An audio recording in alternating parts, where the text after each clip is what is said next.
Good morning मेरे प्यारे भैया बहनों, कैसे हैं। ईश्वर की कृपा से आप सभी परिवार सहित अच्छे ठीक प्रकार से होंगे। आज मैं आपको व्रत के बारे में और बहुभुज के बारे में बताऊंगा। व्रत या सर्किल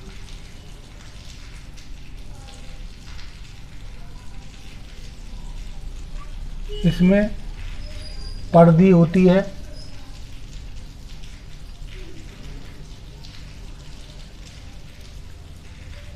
बीच में केंद्र बिंदु होता है। केंद्र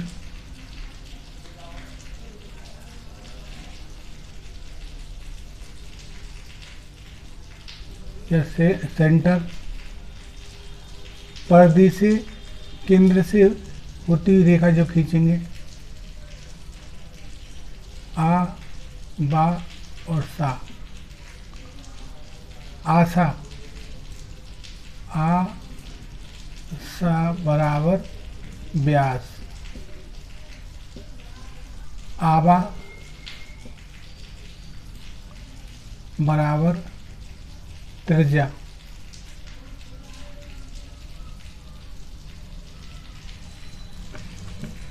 रेडियस बोलते हैं त्रिज्या को, और डायमीटर व्यास। इसमें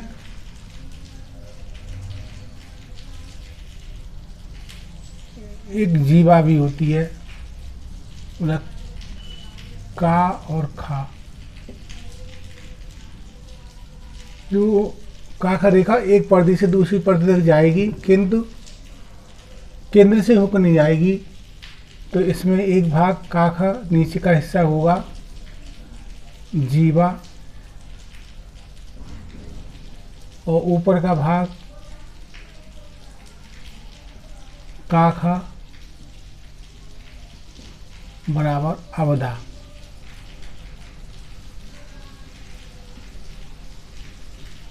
आधे से अधिक भाग अवधा होती है, आधे से कम भाग जीवा।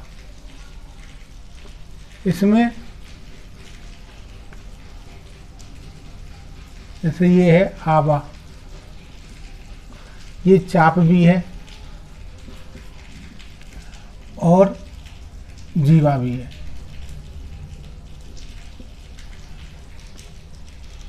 ये हमें जानना अति आवश्यक है। इसके बाद में बहुभुज। बहुभुज में पंचभुज होता है। पंचभुज बनाने की विधि बताएंगे। काखा या ए बी रेखा खींची हमने 5 सेमी, और इसका हमने चाप लगा के बी को केंद्र मान के आधे से आधी लेकर नीचे ऊपर चाप लगा देंगे। उसी प्रकार एक को केंद्र मान के चाप लगा देंगे, दूरी पूरी होगी पहली वाली। इन दोनों कटा बिंदुओं को हम आपस में मिला देंगे, तो ए बी रेखा पर बिंदु एम आ जाएगा, जो ए बी पर मध्य बिंदु होगा, सेंटर में होगा। एम को केंद्र मानकर ए तक की त्रिज्या से एक अर्धवृत्तीय रचना कर देंगे और आगे बढ़ा देंगे। अर्धवृत्तीय रचना करने के बाद में जो मध्य बिंदु है हमारे, उसको आगे बढ़ा देंगे रेखा को। माना एन एम और ओ। अब हम क्या करेंगे, बी को केंद्र मानकर ए तक की त्रिज्या से एक चाप लगा देंगे, जो मध्य रेखा को बिंदु पी पर काटता है। ओ और पी का अर्धक कर देंगे, ओ को केंद्र मानकर, और पी को केंद्र मानकर चाप लगाएंगे। जो दोनों कटा बिंदु आएंगे उनको मिला देंगे। ओ पी रेखा पर बिंदु क्यू पर काटती है। क्यू को केंद्र मानकर ए तक की त्रिज्या से एक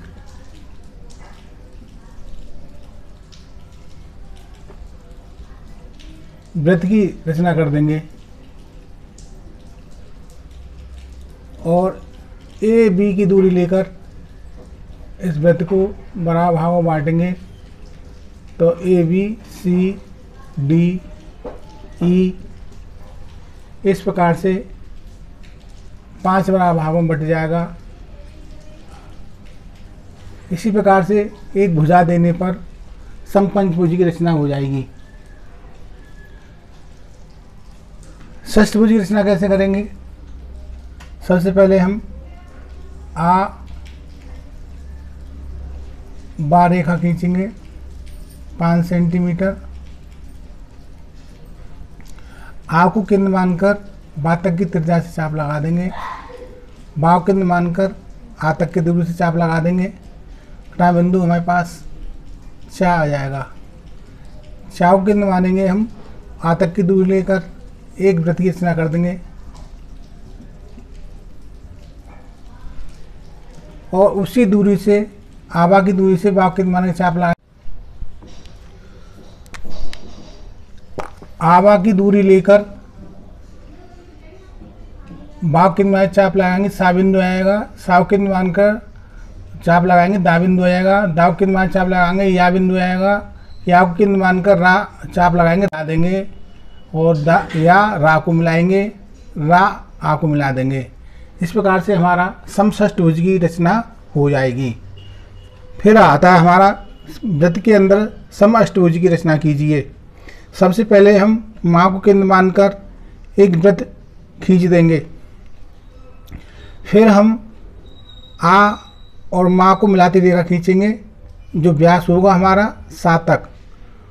फिर दा और माँ को मिलाती रेखा खींचेंगे बा तक। दा वा हमारा व्यास होगा। इसके बाद में इसे चेक कर लेंगे, बा सा दा आ और बा, ये चारों भाग बराबर के होने चाहिए और केंद्र पर 90 अंश के कोण होने चाहिए। जब तक ये 90 अंश कोण न हो और बराबर के भाग न हो तब तक हम आगे कार्य नहीं करेंगे। जब ये पूरा हो जाए तब हम माँ को केंद्र मानकर चा तक की त्रिज्या से चाप लगाएंगे। चा छा और जा बिंदु आएंगे। फिर चा को केंद्र मानकर चाप लगाएंगे आधे से आधी लेकर, फिर छा को केंद्र मान चाप लगाएंगे, बिंदु पा आ जाएगा। छा को केंद्र मान चाप लगाएंगे दूसरी तरफ और जा को केंद्र चाप लगाएंगे, बिंदु फा आ जाएगा। माँ पा को मिलाते रेखा आगे बढ़ा देंगे, फिर नीचे बढ़ा देंगे, जो कटान बिंदु हमारे पास आएगा। उसी प्रकार से माँ और फा को मिला देंगे आगे बढ़ाकर वृत्त की परिधि तक, फिर नीचे बढ़ा देंगे। इस प्रकार से हमारे बा